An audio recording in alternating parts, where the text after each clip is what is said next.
Ya, hobu Bapak dan Ibu, saya saat ini sedang berada di simpang Nias Utara menuju Nias Barat. Ini ada satu cerita perjuangan. Setelah datang Pak Presiden tanggal 5 Juli 2022, saya, Ami Jarum Baru sebagai Bupati Nias Utara, bekerja sama dan bersama-sama dengan Bupati Nias Barat, Henoki Baru, akan menindaklanjuti diskresi Bapak Presiden dan Menteri PU pada saat itu.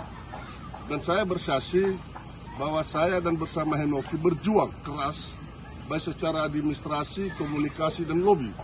Sehingga tidak lama setelah itu terproseslah.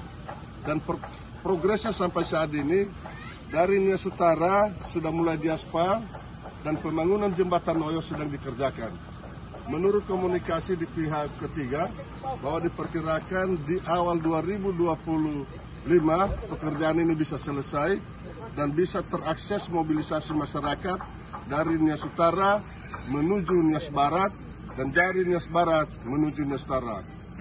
Tentunya mari kita bersama-sama, semoga perjuangan usaha ke depan ini bisa terwujud sehingga harapan besar masyarakat bisa disinergi dengan pemerintah pusat.